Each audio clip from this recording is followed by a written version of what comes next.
Hello दोस्तों, कैसे हैं आप लोग। आपका हमारे YouTube channel PSS vision academy में बहुत बहुत स्वागत है।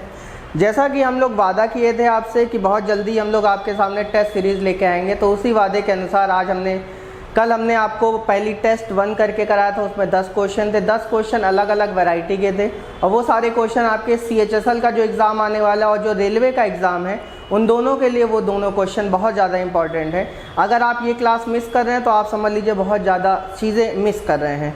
तो इसलिए इस क्लास को मिस ना करिए, वीडियो को ज़्यादा ज़्यादा शेयर करिए, लाइक करिए और चैनल को हमारे सब्सक्राइब करिए, ज़्यादा से ज़्यादा लोगों तक पहुँचाया करिए।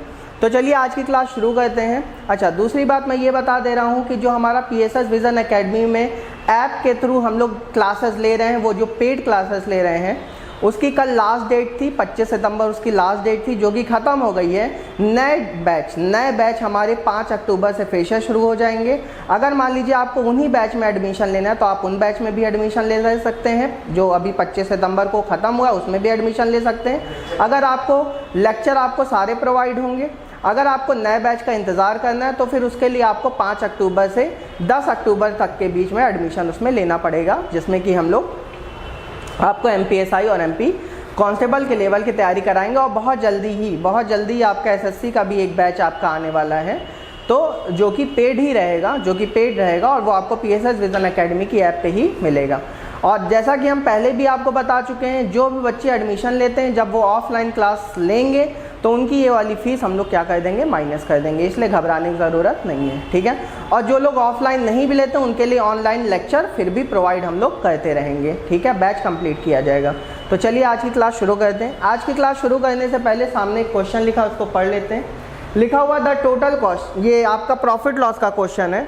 लिखा हुआ the total cost of 2 items is ₹1200 and their selling prices are equal. If one of the 2 items is sold at a loss of 12% and another is sold at a loss of 18%, then the cost price of the item which is sold at a loss of 18% is, ठीक है।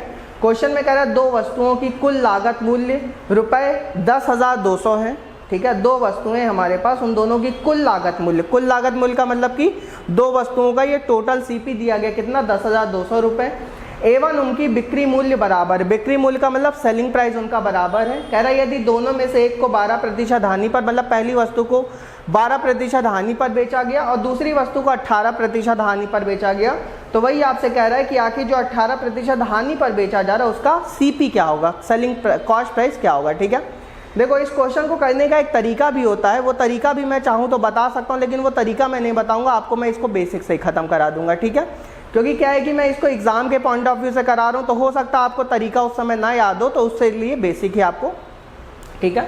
जब class लूँगा profit loss की, और ये profit loss की class में ऐसा क्वेश्चन मैंने बताया भी था, अगर आपको याद होगा आप लेक्चर जाके देख लेना, उसमें बताया भी था। और अगर याद है तो अच्छी बात है, नहीं याद है तो बेसिक से अभी समझा देना, आपको समझ में आ जाएगा, ठीक है। अब देखिए यहाँ पे लिखा दो वस्तुओं की कुल लागत मूल्य ₹10,200, ठीक है। जैसे मान लीजिए यहाँ पहला आर्टिकल है बेटा और यहाँ सेकेंड आर्टिकल है, ठीक है। बताओ पहले आर्टिकल पे जो लॉस हो रहा है, वो 12% का हो रहा है। कितने का हो रहा है? 12% का। तो मैंने पहले आर्टिकल का CP बोले तो कॉस्ट प्राइस मैंने X मान लिया। क्या मान लिया? X मान लिया, ठीक है। और दूसरे आर्टिकल पे भी लॉस हो रहा है, और लॉस कितने का हो रहा है? 18% का हो रहा है। दूसरे आर्टिकल पे भी लॉस हो रहा है, कितने का हो रहा है? 18% का। उसका CP हमने क्या मान लिया भाई? टोटल CP 10,200 है। अगर इसका X है तो इसका मतलब दूसरे वाले आर्टिकल का CP कितना होगा? 10,200 माइनस X हो जाएगा। क्लियर है सबको? ठीक है भाई, अगर पहले वाले आर्टिकल का CP मैंने X मान लिया, दूसरे कितना होगा? 10,200 माइनस X। क्या ये बच्चे मेरी बात समझ पा रहे हैं? ठीक है, कोई डर, अब बात समझ में आ गई, ठीक है। चलिए, अच्छा आगे कह रहा है कि पहले वाले आर्टिकल का SP और दूसरे वाले आर्टिकल का SP आपस में क्या है? बराबर है। क्या है? बराबर है, ठीक है। मतलब देखिए लिखा है ना, उनकी बिक्री मूल्य आपस में बराबर है, तो SP of first article and selling price of second article आपस में बराबर है, ठीक है। अगर मैं पहले आर्टिकल का SP निकालूं, देखिए कैसे निकालूं, ध्यान से सुनना। बताओ पहले आर्टिकल का CP X है कि नहीं है? और पहले आर्टिकल पे प्रॉफिट लॉस कितने का हो रहा है? 12% का हो रहा है। अगर 12% का लॉस हो रहा है तो कुछ ना करो, बस 100 में से 12% घटा दो। 100 में से 12% घटाओगे तो कितना आएगा? 88%। तो इसका मतलब पहले आर्टिकल का SP कितना आ गया? X का 88%। क्लियर है सबको? ठीक है। अगर मान लो यहीं पे प्रॉफिट होता तो 100 का 112% लिख देता, ठीक है। इसी तरह दूसरे आर्टिकल का CP बताओ कितना है? 10,200 माइनस एक्स है ना, और यहाँ पे लॉस कितने का हो रहा है, 18% का हो रहा है। अगर लॉस 18% तो 100 में से 18% घटा दो, कितना आ जाएगा बेटा, 82% आ जाएगा। कितना आ जाएगा, 82% आ जाएगा। क्लियर है, ठीक है। इसको चाहिए तो ये कैंसिल आउट कर लीजिए, 100 से 100 कैंसिल आउट हो गया, ठीक है। अगर इसको कैंसिल आउट करेंगे तो शायद 2 से कैंसिल आउट हो जाएगा, 2 से कर लेते हैं। इधर 44 आ जाएगा, इधर कितना आ जाएगा, 41 आ जाएगा ना, ठीक है, आ जाएगा। तो यहाँ क्या हो गया, 44x is equal to 10,200 into 41 और माइनस 41x हो जाएगा बेटा, ठीक है।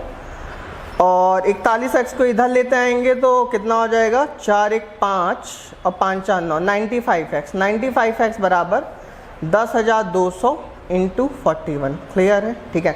95x बराबर 10,200 इंटू 41 हो जाएगा ना, ठीक है, 85, यहाँ शायद 85 हो जाएगा, 85 हो जाएगा, ठीक है। हाँ, तब तो और आसान हो गया। 17 5 85, 17 6 102 ना, और इसको 5 से काटेंगे तो कितना आएगा, 5 1 5, 5 10 0। क्लियर है। तो x बराबर कितना आ गया, x बराबर आ गया 120 को 41 से मल्टीप्लाई कर ले तो क्या होगा, 12 1 12, 12 1 12 का 2 हासिल 1, 12 चौक 48 1 49, ठीक है, और 1 0 और लगा दो। तो x बराबर क्या आ गया, 4920। लेकिन आपसे कह रहा था 18% वाले का बताना है ना, ये तो 12% वाले का CPI है। अगर 18% वाले को बताना है तो क्या कर लो, 10,200 में से 4920 माइनस कर लीजिए, तो 0 में से 0 गया, ठीक है, 10 में से 2 गया 8, और इधर कितना आ जाएगा, 11, 11 में से 9 गया 2, इधर 9 में 4 गया 5, ठीक है। तो 5,280 आ जाएगा। कितना आ जाएगा, 5,280, सही है, ठीक है। क्लियर।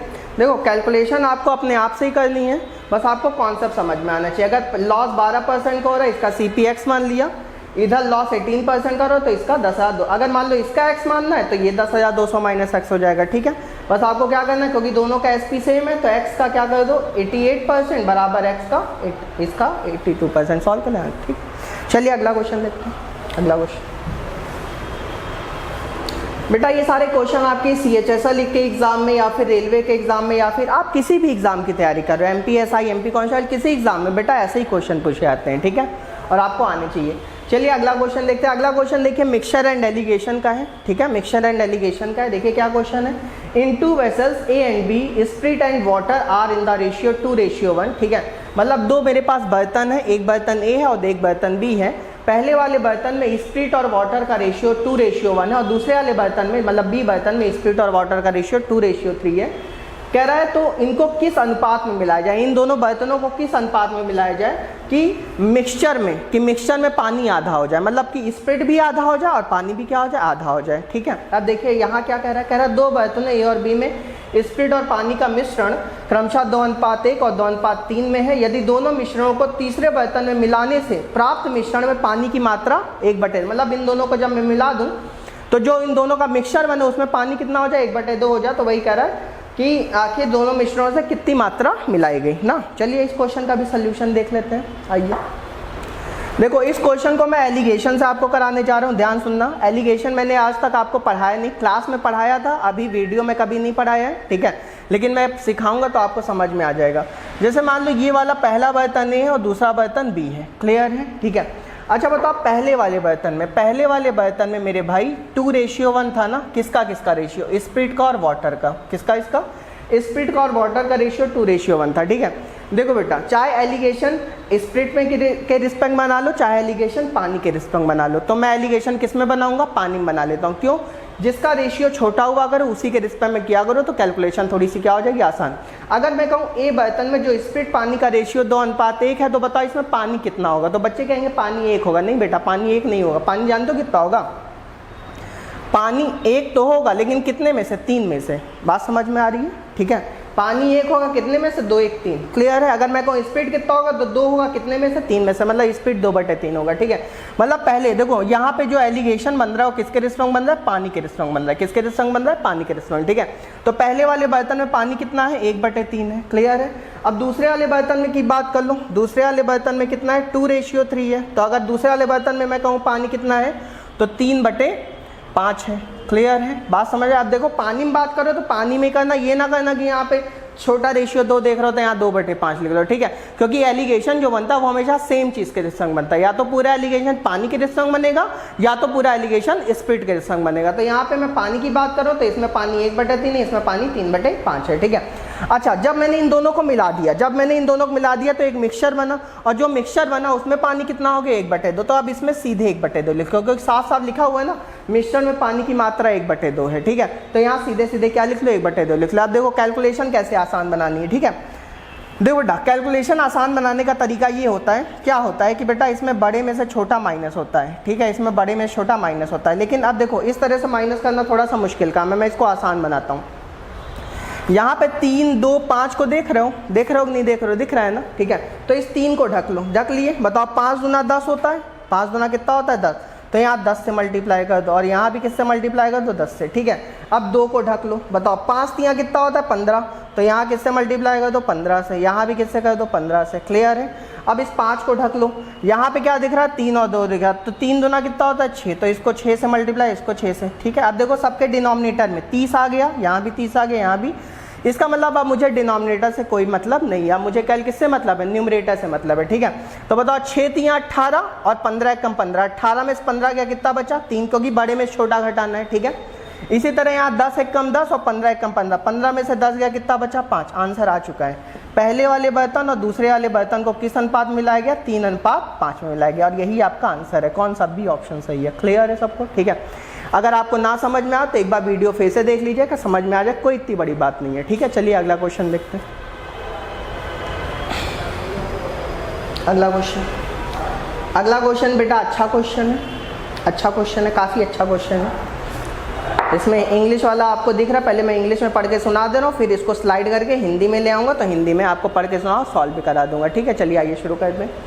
क्वेश्चन में कह रहा है person gave 1/5 part of his income to his son. अब 1/5 का मतलब बताओ क्या होता है? 1/5 का मतलब जानते हो क्या होता है? 20% होता है। बच्चे कह रहे हैं वो कैसे? अबे यार 1/5 को बस 100 से मल्टीप्लाई कर दो, कितना आ गया 20% आ गया, ठीक है? वैसे भी मैंने परसेंटेज पढ़ा रखा है आपको, और परसेंटेज मैंने बताया था 20% फ्रैक्शनल वैल्यू क्या होती है 1/5 होती, तो 1/5 का मतलब कितना 20%। क्लियर है? A person gave 1/5 part of his income to his son and 40% part of his income to his daughter. ही मतलब कि टोटल का 20% बेटे को दिया, फिर टोटल में से ही 40% किसको दिया, बेटी को दिया, ठीक है? टोटल में से, ठीक है? जैसे 100% उस बंदे की इनकम रही होगी, तो 100% में 20% बेटे को दे दिया, 40% बेटी को दे दिया, मतलब कितना दे दिया 60% दे दिया, बचा कितना 40%, ठीक है?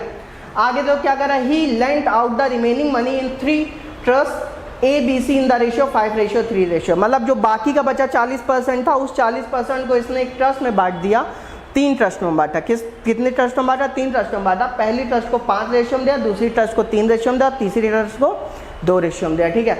आगे कह रहा है if the difference between the amount got by son and daughter is ₹50,000, मतलब बेटी और बेटे को मिलने वाला धन के बीच का अंतर 50,000 है, तो आखिर कह रहा है कि आखिर ट्रस्ट बी ने, ये जो ट्रस्ट बी है, इसने कितना पैसा पाया, ये आपको बताना है, ठीक है? देखो बेटा, अगर इस क्वेश्चन को करने बैठोगे तो आपको लगेगा कि क्या है इस क्वेश्चन में, लेकिन बहुत आसान क्वेश्चन है, बहुत ही आसान क्वेश्चन है।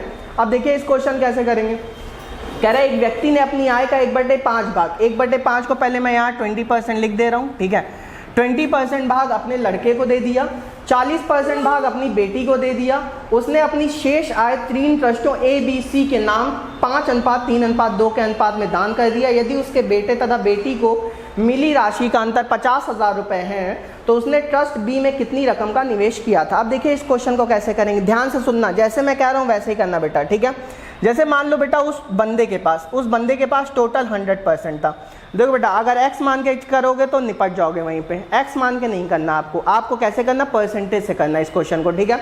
मान लो उस बंदे के पास टोटल 100% था, 100% में से बेटे को उसने कितना दिया, 20% दे दिया। देखो साफ साफ लिखा हुआ है, ठीक है? बेटी को कितना दिया, 40% दिया इसी 100% से, ठीक है? तो बताओ बेटा रिमेनिंग कितना बचा, 100 में से 60% माइनस कर लो तो रिमेनिंग कितना बचा, 40%। और इसी 40% में से कहाँ जाएगा, ट्रस्ट के पास जाएगा। किसके पास जाएगा, ट्रस्ट के पास जाएगा, ठीक है? अच्छा आप देखो क्वेश्चन में आगे कह रहा है कि ये जो बेटे का और बेटी का अंतर है, बेटे का और बेटी का अंतर है 50,000 है, तो यहाँ बेटे बेटी का अंतर कितना है, 40 में से 20 गया, कितना है 20% है। तो मैं कह सकता हूँ 20% बराबर 50,000। क्लियर है, ठीक है। 20% बराबर 50,000। अगर 20% बराबर 50,000 तो 100% बराबर 100% बराबर, या छोड़ो, सारी बातें छोड़ो, तुम्हें ये वाले पैसे किसे करना है ना, 100% की वैल्यू ही ना निकालो, तुम सीधे किसकी निकालो, 40% निकालो।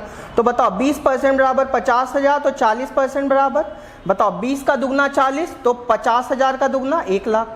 बोलो मेरे भाई, क्लियर है, ठीक है। इसका मतलब जो ट्रस्ट को, जो ABC में, जो पहली वाली ट्रस्ट, दूसरी वाली ट्रस्ट और तीसरी वाली ट्रस्ट में जो पैसा बटा होगा, कितने में से बटा होगा, 1 लाख में से बटा होगा। कितने में से बटा होगा, 1 लाख में से, ठीक है। कैसे मैंने किया, फिर से देख लो। टोटल 100% का 100% बेटे को कितना दिया, 20%, बेटे को दिया 40%, रिमेनिंग कितना बचा, 40% बचा ना, ठीक है। तो बताओ इन दोनों का डिफरेंस क्या रहा था, 50,000, तो 20% बराबर 50,000, तो ये वाला 40%, ये 40% बराबर 1 लाख, ठीक है। अब इसी 1 लाख को किस रेशियो में बांट दो, 5:3:2 में बांट दो, ठीक है। अगर 5:3:2 में बांटोगे तो हमसे किसकी राशि पूछा गया, बी की पूछा गया है ना, यहाँ पे दिख रहा है, यहाँ पे दिख रहा है ना? अगर मुझे बी की राशि पूछी गई तो बताओ बी की राशि निकालनी ना, तो बताओ ये ए का रेशियो, बी का रेशियो, सी का रेशियो है ना। तो बी का निकालना, तो बी का है 3, बी का 3 है कितने में से, 5 3 8 8 2 10 में से, ठीक है। बी का 3/10 है, और किसका 3/10, 1 लाख का, 1 लाख का 3/10, 1 लाख का 3/10 कितना होगा बेटा, 30,000। इसका मतलब ट्रस्ट बी के पास जो पैसा गया वो 30,000 गया है, ठीक है। आप यही क्वेश्चन अपने मन से करिएगा घर में, आप देखिएगा कितनी ज़्यादा कैलकुलेशन आप कर लोगे, ठीक है। और इस क्वेश्चन को मैंने कितनी जल्दी निपटा दिया, क्लियर है सबको, ठीक है। चलिए अगला क्वेश्चन देखते हैं।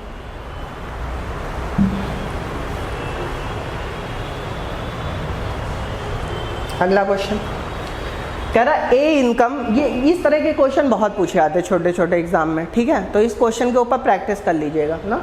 A's income is 10% below C's income and B's income is 20% above C's income. What percent is B's income of A's income? ठीक है। क्वेश्चन करें यदि A की आय C की आय से 10% कम है, B की आय C की आय से 20% अधिक है, तो B की आय A की आय का कितना प्रतिशत है, ये क्वेश्चन कह रहा है, ठीक है। आइए देखते हैं, थोड़ा ऊपर करिए। देखिए सबसे पहले 3 बंदे लिख लो, A B और C, क्योंकि 3 लोग की बात हो रही है ना। A B C लिख लिया, ठीक है। कह रहा है A की आय C से 10% कम है, तो मैंने C की आय मान लो 100 मान ली, क्या मान ली, 100। अगर C की आय 100 मान ली तो A की आय 10% कम है ना, तो A की कितनी होगी, 90 होगी, कितनी होगी बेटा, क्लियर है। आगे कह रहा है B की आय C से 20% अधिक है, अगर B की आय C से 20% अधिक है तो इसकी 100 है, तो B की कितनी होगी, 120 होगी, क्लियर है सबको, ठीक है। अब क्वेश्चन खत्म हो गया। कह रहा B की आय A की आय का कितना प्रतिशत है, B की आय A का कितना। देखो बेटा, जिसका नाम आगे वो ऊपर रहेगा, जिसका नाम पीछे वो नीचे रहेगा, ठीक है। क्वेश्चन कह रहा B की आय A का कितना प्रतिशत, तो B कहाँ रहेगा, ऊपर रहेगा। 120/90 गुणे 100 कर लीजिए, आंसर आ जाएगा ना। ये 0 0 कटा, 3 3 9, 3 4 12, ठीक है। और 400/3, 400/3 का मतलब क्या होगा, 133 से 1/3%। यही इस क्वेश्चन का क्या है, आंसर है, क्लियर है, ठीक है। चलिए अगला क्वेश्चन देखते हैं। अगला क्वेश्चन बच्चों को समझ में तो आ ही रहा होगा, मैं ज़्यादा कुछ समझाने की कोशिश नहीं कर रहा हूँ, इसलिए नहीं कर रहा हूँ क्योंकि सारे क्वेश्चन आसान है। भाई ये क्वेश्चन तो बहुत आसान है, ये क्वेश्चन समझ लो एकदम हलवा जैसा दे दिया गया, नहीं, ठीक है। हाँ लेकिन था मेरे पास ये क्वेश्चन, ऐसा क्वेश्चन आया हुआ है, इसलिए मैं करा रहा हूँ आपको ना। क्वेश्चन करें कि A/B बराबर 2/3, A + B बराबर 45, तो A का मान क्या होगा। कौन नहीं कर लेगा यार, कुछ नहीं करना है, बस यहाँ पे देखो A का मान पूछा गया ना, यहाँ कुछ ना करो, ये जो A और B का रेशियो उठा के यहाँ चिपका दो। बताओ 3 2 5 ना, 5 बराबर 45, 5 बराबर 45, तो 1 बराबर 9, 1 बराबर 9, A का मान पूछा गया ना, A का रेशियो कितना है 2, 2 बराबर 18 ना। B का पूछा होता तो 3 बराबर 27 निकाल देता, इन दोनों का अंतर पूछा होता तो 1 बराबर 9 आ जाता ना। क्वेश्चन खत्म हो गया, आंसर क्या होगा 18, ठीक। अगला क्वेश्चन भी आसान ही लग रहा है, देखो सिंप्लीफिकेशन से क्वेश्चन भी कभी कभी आ जाता है ना, ठीक है। आइए देखते हैं। देखो यहाँ पे क्या है बेटा, 4 है प्लस 1/6 है इंटू ये -12 है इंटू ना, इस ब्रैकेट को देखो सॉल्व मैं कर रहा हूँ। 13 में से 3 गया, मतलब 13 3 कितना हो गया 16 ना, 13 3 16 हो गया, 24 में 16 गया, कितना बचा 8 ना भाई, क्लियर है, ठीक है। और डिवाइडेड बाई 20 में से 4 गया, 20 में से 4 गया, तब भी कितना बचा, 16 ही बचा ना। ठीक है, चलिए 4 + 1/6 तो है ही है, इंटू इसमें वी बॉड मास का रूल लग रहा है। ठीक है, 12 8 क्या कर लो 96, तो -96 हो गया, डिवाइडेड बाई 16 ना। ठीक है, और यहाँ 4 तो है ही है, प्लस 1/6 इंटू 16 छक्का 96, 96/16 करो कितना आएगा, 6 आएगा ना, वो भी कितने माइनस में ना, ये कट गया ना भाई। ठीक है, और 4 - 1, 4 - 1 क्या हो गया, 3, आंसर क्या आ गया 3, थर्ड ऑप्शन। क्लियर है। ठीक है, चलिए अगला क्वेश्चन देखते हैं।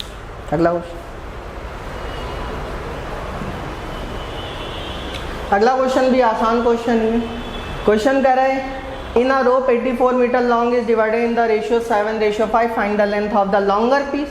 एक 84 मीटर लंबी रस्सी को 7:5 के अनुपात में बांटा जाता है, तो लंबे टुकड़े की लंबाई क्या होगी, कौन निकल लेगा। ठीक है भाई, ये जो 84 मीटर बटा वो 7/5 में बटा है ना, तो मैं कह सकता हूँ इन दोनों का जो एडिशन होगा 84 मीटर के क्या होगा, बराबर।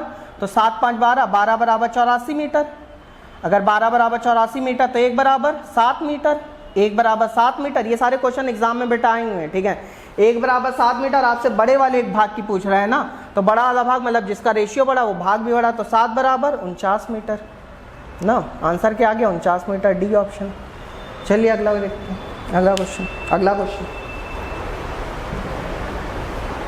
अगला क्वेश्चन देखो, ऐसा क्वेश्चन भी कभी कभी आ गया है एग्जाम में, क्या करोगे। ठीक है, क्वेश्चन कह रहा find the value of this term ना, ये जो टर्म है इसका मान बताना है, कुछ नहीं करना है। √4 की वैल्यू क्या होती है, 2 होती है, बटे √3 कर लो, माइनस √3 तो है ही है, √4 की वैल्यू क्या होती है, 2 होती है ना। एलसीएम ले लो, एलसीएम लोग तो 2√3 आएगा कि नहीं आएगा, आएगा मेरे भाई, आएगा। अगर एलसीएम ले 2√3 आ गया, √3 से √3 कट गया, और 2 दूना कितना हो गया 4, 2 से 2 कट गया, √3 इंटू √3 क्या हो गया 3, और 4 में से 3 गया 1, 1/2√3 लो, कहानी खत्म। इसी में कुछ लोग अटके रहते हैं। ठीक है, ये इस तरह जानते हो क्या होता है, जैसे ही आप रूट देखते हो वैसे ही आपके दिमाग में पसीना, दिमाग में क्या माथे पसीना आने लगता है रूट को देखते ही। लेकिन क्वेश्चन देखिए कितना आसान है ना, तो ऐसे क्वेश्चन भी आते हैं, आपको क्या परेशान करने के लिए देते हैं। चलिए अगला क्वेश्चन देखते हैं। अगला क्वेश्चन देखिए, एलसीएम एचसीएफ से आ गया है। एलसीएम एचसीएफ से ऐसे क्वेश्चन बहुत पूछे जाते हैं ना।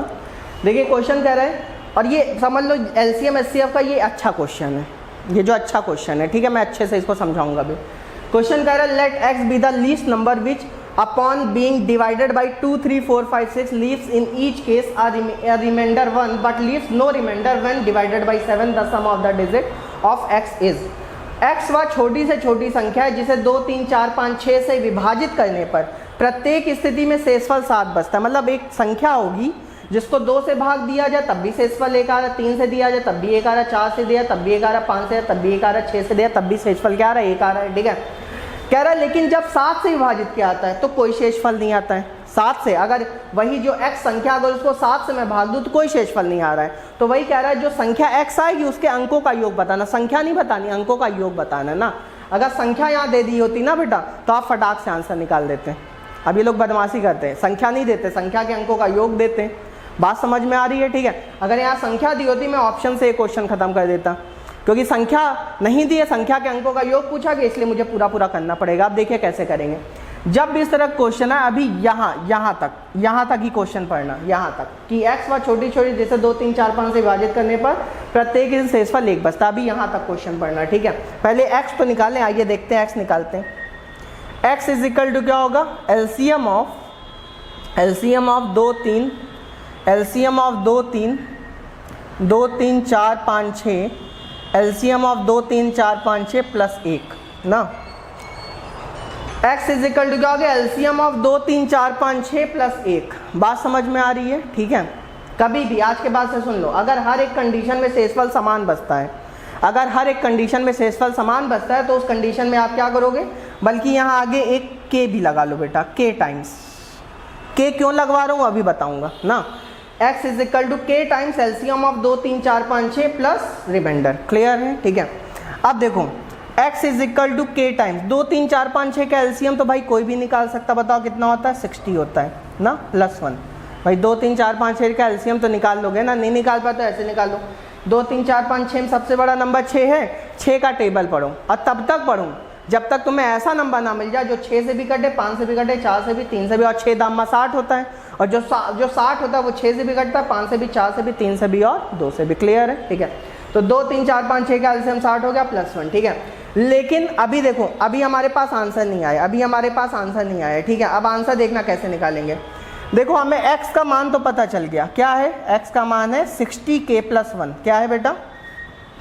x का मान है 60k + 1। बोलो मेरे भाई, क्लियर है? ठीक है, लेकिन हमको तो ऐसा नंबर चाहिए जो 7 से पूरा पूरा कट जाए ना। अब ध्यान से सुनना मैं क्या करने जा रहा हूँ बेटा। ये जो k होता है ना, k की वैल्यू आप अपने मन से रखनी पड़ती है, k की वैल्यू आपको अपने मन से रखनी पड़ती है ना। अगर तुम यहाँ k की वैल्यू अपने मन से रखो और उसको 60 से मल्टीप्लाई कराओ तो नंबर और बड़ा होता जाएगा। होता जाएगा नहीं होता जाएगा? तो पहले ये जो 60 के इसको थोड़ा सा छोटा करो, और जानते हो कैसे छोटा करेंगे? 7 का टेबल पढ़ो, क्योंकि 7 से पूरा पूरा विभाजित है। 7 का टेबल पढ़ो। देखो 7 और 8 56 होता है कि नहीं होता है? 7 और 8 56, और 7 नहीं क्या होता है? 63 होता है। तो मैं क्या करूंगा? 7 और 7 नहीं 63 नहीं पढ़ूंगा, क्यों? क्योंकि 63 तो ज़्यादा हो जाएगा। तो यहाँ 7 और 8 56 का पढ़ूंगा। तो बताओ मैं अगर 60k को 56 के +4 के लिख लूँ, क्या किसी को कोई दुख है क्या? कोई दुख नहीं हो। क्यों? क्योंकि बेटा 7 और 8 56 के करने पर ये वाला नंबर तो पूरा 7 से कटने लगा ना, ये वाला पूरा नंबर 7 से कटने लगा। बस अब मुझे किसको चेक करना पड़ेगा? बस मुझे अब 4k + 1 को चेक करना पड़ेगा। ठीक है, अब k की वैल्यू रखना भी आसान हो जाएगा। बस अब k की वैल्यू इसमें ना रखना, क्योंकि यहाँ तो 7 से पूरा करटने ही लगा है। बस यहाँ रखना चालू कर दो। k की वैल्यू जरा 1 रखो। अगर बेटा k की वैल्यू 1 रखोगे, 1 रखोगे तो 4 1 4, 4 1 5, 5 आएगा कि नहीं आएगा? बोलो। मैं यहाँ चलो रख के भी दिखा दे रहा हूँ आपको, नहीं तो आप लोग सोचोगे क्या ही हो रहा है। k बराबर 1 रखने पे बताओ यहाँ 5 आएगा नहीं है? मैं इसको अभी भूल गया हूँ, क्योंकि ये तो कट ही रहा है, मैं इससे अब कोई मतलब नहीं। ठीक है, तो 4 1 4, 4 1 5। ठीक है, k बराबर 2 रखो, k बराबर 2 रखो तो 4 2 8, 8 1 9। अभी भी काम नहीं बना ना, क्योंकि हमें ऐसा नंबर चाहिए जो 7 से कटने लगे। k बराबर 3 रखो, k बराबर 3 रखो तो क्या होगा? 4 3 12, 12 1 13। अभी भी काम नहीं बना भाई। ठीक है, k बराबर चलो 4 रख देते हैं। k बराबर क्या रख देते हैं? 4 रख देते हैं। जब 4 रखेंगे तो क्या होगा? 4 चौक 16, 16 1 17। और लो अभी भी काम नहीं बना। ठीक है, कोई दिक्कत नहीं, हारना नहीं, हिम्मत नहीं हारनी बेटा, आंसर तो आएगा ही आएगा। k बराबर क्या रख लो? 5 रख लो। लो आ गया। 4 5 20, 20 1 21। बोलो भाई, k बराबर 5 रखने पे क्या आ गया? 21 आ गया। अब बताओ 21 7 से कटता है कि नहीं कटता है? कटता है। ठीक है, इसका मतलब पक्का k की वैल्यू क्या है? k की वैल्यू बेटा 5 है। क्या है? 5 है। ठीक है, अगर k की वैल्यू 5 है, अगर k की वैल्यू 5 है, अगर k की वैल्यू 5 है तो यहाँ पे रख दो, बस कहानी खत्म। यहाँ पे रख दो k की वैल्यू 5, 5 × 60 + 1, तो 6 5 300, 300 में 1 जोड़ो 301, 301, 301 तो हमारा नंबर हुआ। 301 तो हमारा नंबर हो, लेकिन हमें नंबर नहीं बताना था, हमें संख्या के अंकों का योग बताना। तो क्या कर लो? सबको जोड़ लो। 3 में 0 जोड़ो तो 3 ही आएगा, और 3 में 1 और जोड़ लो तो 4 आ गया। तो संख्या के अंकों का योग क्या आ गया? 4। ये देखो बी ऑप्शन सही है। क्लियर है? संख्या के अंकों का योग क्या आ गया? 4। क्लियर है? देखो फिर से मैं इसको एक बार समझा दे रहा हूँ, क्योंकि अच्छा क्वेश्चन है। क्लियर है? और ऐसे ही किया जाता है, जैसे मैं बता रहा हूँ वैसे ही करना, उससे आपका थोड़ा सा आसान हो जाएगा ना। फिर से देख लो, क्या है कि पहले 2 3 4 5 6 का एलसीएम ले लो। k टाइम्स k हमेशा ध्यान रखना, क्योंकि k की वजह से ही कभी कभी आंसर आप नहीं निकाल पाते हो, क्योंकि बहुत सारे लोग पढ़ाते हैं कि k नहीं बताते हैं। पता चला आंसर कुछ और आता है, और आंसर कुछ और आता है k की वजह से, और पता चला आपका कुछ और आता है, और आप सोचते हो कि हो सकता है आंसर गलत, ऑप्शन गलत दिया। नहीं, कोई ऑप्शन नहीं गलत दिया है। ये k भी आज के बाद से जोड़ लो एलसीएम एचसीएफ में ना। तो k टाइम्स एलसीएम 2 3 4 5 6 + 1। ठीक है, तो 2 3 4 5 6 का एलसीएम क्या होता है? 60, 60k + 1। ठीक है, 60 को तोड़ लो। क्यों मैंने 60 को तोड़ा? क्योंकि मुझे ऐसा नंबर चाहिए जो 7 से कटे, और 7 का टेबल तब तक पढ़ो जो कि 60 से कम भी रहे और थोड़ा उसके पास पहुंच जाए। ठीक है, तो उससे कैलकुलेशन करना आसान है। तो 7 और 8 56 के + 4 के। अब 56 के ऊपर ध्यान दें, क्योंकि 56 के तो 7 से पूरा कटेगा ही कटेगा। बस यहाँ 4 के प्लस k की वैल्यू। अब यहाँ अब देखो, यहाँ मैं बार बार लिख के दिखा रहा था ना, लिखना नहीं होता बेटा, मन में रखा करो। कुछ बातें मन में भी तो कही जाती ना। जैसे क्या होता है, कभी कभी आपको कोई पसंद आ जाता है, तो आप क्या करते हो? उसके सामने जाते हो, अपने मन में ही सब कुछ सोच लेते हो, उसके बारे में नहीं सोच लेते। बस वही काम यहाँ भी करना है कि भाई आपको ये चीज़ पसंद आ गई है, अपने मन में ही सारी बातें सोच लो। तो यहाँ k की वैल्यू 1 रख लो। 1 रखो, 4 1 4, 4 1 5 नहीं काम बना। 2 रखो, 4 2 8 8 1 नहीं काम बना। 4 3 12 नहीं काम बना। 4 चौक 16, 16 1 17। ठीक है, और 4 5 20, और 20 1 21, और काम बन गया हमारा। बन गया कि नहीं बन गया? क्लियर है? ठीक है, तो इसका मतलब ये हो गया k की वैल्यू हो गई 4, यहाँ पे 4 रख दो, तो यहाँ 301 आ गया, और 301 हमें नंबर नहीं चाहिए था, हमें क्या चाहिए था, हमें अंक हो गए, तो 3 1 4। क्लियर है? चलिए अगला क्वेश्चन देखते हैं। अगला क्वेश्चन, उम्मीद है कि आप लोग को समझ में आया होगा। बेटा ये क्वेश्चन तो मैं कराऊँ चाहे ना कराऊँ, आपको कर लेना चाहिए, ठीक है, क्योंकि यहाँ कुल मिला के आपको भाग ही देना है, कुल मिला के आपको क्या देना है, भाग देना है, ठीक है। फटाफट मैं ये क्वेश्चन बता देता हूँ आपको, ठीक है, क्योंकि कैलकुलेशन वाला ही क्वेश्चन है।